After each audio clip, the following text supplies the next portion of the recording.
Hi everyone, I am back for Hamlet, Act 4. What do we have to talk about this one? With this one, there's surprisingly little about Hamlet or Horatio in the scene, especially Horatio. He only appears in scene 6. Well, he appears for a little bit before, but he's just sent to go look for Hamlet.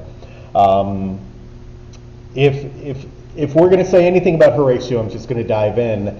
It's in these two very brief scenes that he is very steady and non-emotional about everything. He just kind of does what he's told. He thinks it rationally through. He gets a letter from Hamlet saying, "Hey, guess what? I was abducted by pirates and they brought me back to Denmark." And he's like, "Okay, let's take these other letters to the king," right? So there's Horatio. Hamlet, of course, is still playing the insane card in the game of Where's Polonius he plays at the beginning. And then his frantic escape at the end of the act. What I want to do with most of the time in this video is contrast Hamlet's insanity with Ophelia's insanity in scenes 5 and what we hear in scene 7. As I'll say in the next video, one of the big themes in this play is truth versus lies. And it's hard to tell in terms of the insanity of both these characters where the line between truth and lie is. Right? Hamlet tells us that most of his insanity is a lie, right? He'll have to put on an antic disposition. However, there's clearly a point where he is no longer playing insane, he is and acting insane. He has definitely lost control of himself emotionally and perhaps psychologically, even though we keep getting soliloquies reassuring us that psychologically he's fine, but we see those deteriorate as we go through the play. Same with Ophelia. We have no clue really whether if this is a truthful insanity on her part or whether she is lying. So this clouds the reality of the situation and makes it difficult for us to make a clear distinction, in terms of theme and character as to what's going on. So let's start with how they communicate when they are in the throes of insanity. Both of them speak in riddles and use wordplay, right? Hamlet is using a lot of wordplay and puns and double entendres in many of his scenes with Polonius. We see that with Rosencrantz and Guildenstern when he calls them a sponge, and in the previous act with the play Don't Try to Play Me Like a Flute scene. Ophelia speaks completely in riddles that are communicated as songs, right? Ballads, popular ballads. Hamlet's wordplay is quite angry. It's always meant to make the other person look like a fool or feel like a fool. And it's quite malicious in its intent. And the sad thing is that he doesn't temper that with anyone, right? Ophelia, who he has no real reason to be angry at except that she gave him some letters back and said, I can't see you anymore. He's just as vicious with her as he is with Rosencrantz and Guildenstern. And Rosencrantz and Guildenstern, he really doesn't have any reason to be angry with them. The king asked them to go talk to Hamlet and see what's wrong with him. Hamlet's just angry that the king's in his business. Rosencrantz and Guildenstern aren't plotting to murder him like Claudius is. They're on any part of that. They don't even know that the letters they are taking with them to England tell the King of England to kill Hamlet. They're puppets through this whole thing. And Hamlet, but besides that, Hamlet treats Ophelia and Gertrude the exact same way through his words that he does Polonius or Claudius or Polonius, Claudius, or Rosencrantz and Guildenstern, right? And It's very unsettling, and this is one of the things that make it difficult to tell if Hamlet is just acting insane on that point or if he's let his emotions get out of control and he is, for lack of a better term, temporarily insane in those scenes with those two women. Ophelia's riddles and wordplay are more melancholy. They're sad, right? She is lamenting in her songs the loss of her love, right? She feels like she has been betrayed and cheated on, even though that's what Hamlet is accusing her of doing, betraying him and cheating on him. So there's a sadness and a melancholy to it. There's almost a gentleness to it, right? It's not offensive to anyone. People are concerned about Ophelia in a way that they're not concerned about Hamlet. Hamlet also doesn't hint at anything in his wordplay. He eventually comes out and says what he means, because he's speaking so out of context and using so many puns and wordplay that people don't get it until he explains the joke essentially to them.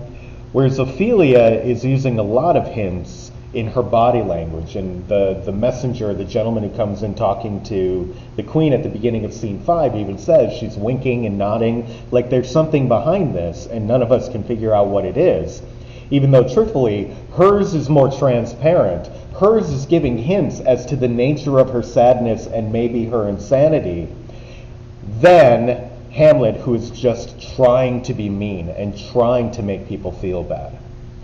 So yes, they both use the same technique. Each is for a different purpose, and each is conveyed in a different way.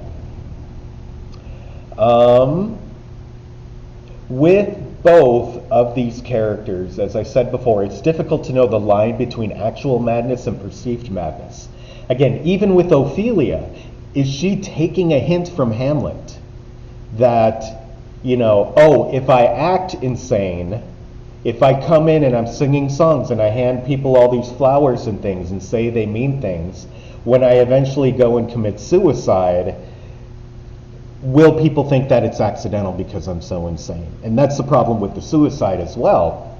We don't know if it's actually a suicide. Did she mean to kill herself, or does she accidentally drown because she's not in her right mind and doesn't connect that wet clothes equals sink to bottom? We can't tell. We can't tell. We don't know. And we can't even really make an assumption or an inference, because in this play, the lines between truth and lies are so blurred. Almost everybody in this play is lying about something, right? Even innocuous characters like Rosencrantz and Guildenstern are lying about why they're there to see Hamlet.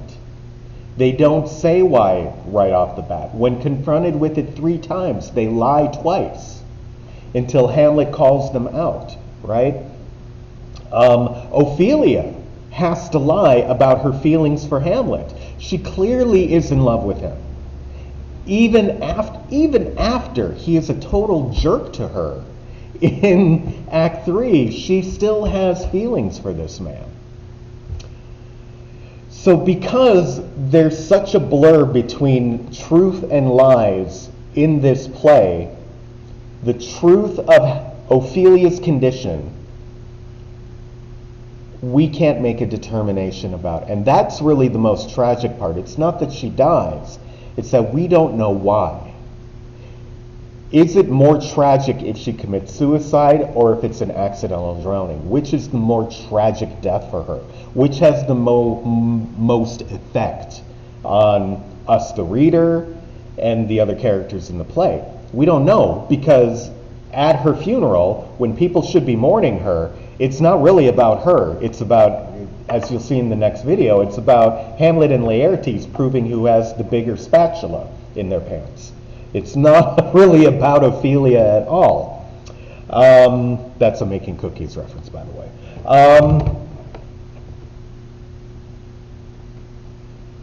We also see in terms of insanity, specifically Hamlet's, but Ophelia's as well, the death of Polonius broke something in both of them, right? Whether the death of Polonius in Ophelia made her snap with the help of Hamlet's behavior toward her, again, is unclear, but before Polonius is dead, she's not insane or pretending to be insane. But after Polonius' death, she's definitely either insane or pretending to be insane. Hamlet, we don't know. We know that at some point in the beginning, in the first 2 acts, he's pretending to be insane.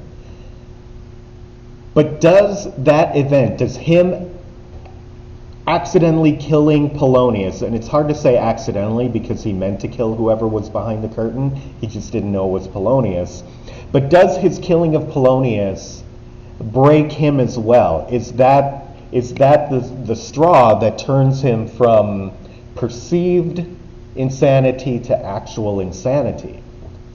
We'd have to look pretty closely at the soliloquies. We have a soliloquy in scene 4, right? The "my thoughts be bloodier, nothing more" scene, soliloquy. And then we also get his continued obsession with death and his ruminating on it, as we'll see in Act 5. The problem with Act 4 is we don't get a lot of Hamlet. It's all setting up the last act of the play, is most of this act. So Polonius' death definitely has an effect on Ophelia. I think it's safe to say that, whether it causes her to go insane or causes her to act insane because she's lost everything and she figures, well, I'll just act insane and then kill myself and nobody will blame me. It's unclear whether that's the same for Hamlet. It's clear that at some point his emotions take over. But that seems to be at the moment when he kills Polonius. So is that a cracking point? Is that a psychological cracking point where he is no longer in control of what he is saying and what he's doing, like Ophelia seems to be? Or is he still kind of the master of himself at that point?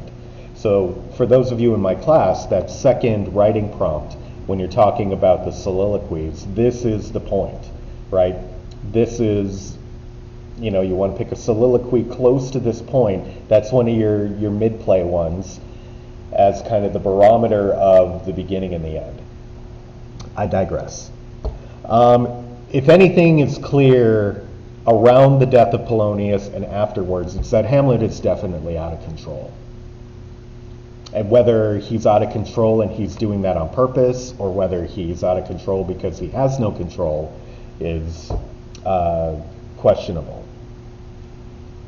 And I've talked about, Ophelia doing the same thing as Hamlet. Is this all an act? There's 4 possibilities, right? Ophelia is pretending to be crazy. While pretending to be crazy, she sees an opportunity to commit suicide because of something else going on with, maybe the depression. Maybe she's depressed. And so that causes, pretending to be insane, commit suicide. Or is she pretending to be insane, and in that continued pretending to be insane, she does this thing in the stream, and she's just accidentally killed? That seems the least likely, right? That, it doesn't seem like Ophelia to not only pretend to be insane, but then to carry that out to accidentally kill yourself. That seems like kind of a stretch. So I think we can knock that option out. The other 2 options are she is insane, but still somehow has the presence of mind, I guess, to commit suicide. And again, that one seems unlikely because committing suicide would not have been seen as the act of an insane person at the time. Even when Shakespeare wrote this, that would have been seen as a conscience act, which is why it's against the law of God in the play. And, forever, it's you are making a choice to end a life that God has not chosen to call. So therefore, you have to have faculty of mind in order to make this choice. Whether that's true or not, it's not up for debate right now. What we can say is that's not a choice in this arena, because it just doesn't make sense. And then finally, she is insane and it's accidental. And that one is equally as likely as she is not insane and commits suicide. Okay? The other two don't make enough sense in the context of the play and the world of the play for those to be options. So we have to live with this struggle, right? Did she or didn't she? And ultimately, the sad part is that in terms of her character and really the play, it doesn't matter, because there are really no consequences to it, right? The only consequence is that Hamlet and Laertes make fool of themselves in Act 5, but there's never any fallout to Ophelia's death. Her funeral ends up in a dumpster fire, as we'll talk about in the next video, and after that there's no mention of it. There's nothing. She's not even included in the final death scene, which we'll talk about in that. So her death is as insignificant, and that sounds insensitive, but it's as insignificant. It's the least significant death in the play. And that's too bad, because she's one of the more intriguing characters. But take that for what you will. All right, that's it for this video. Act 5 should be out soon. Thank you all for watching. Remember to like and subscribe if you would. Have a good afternoon. I will see you all soon. Bye.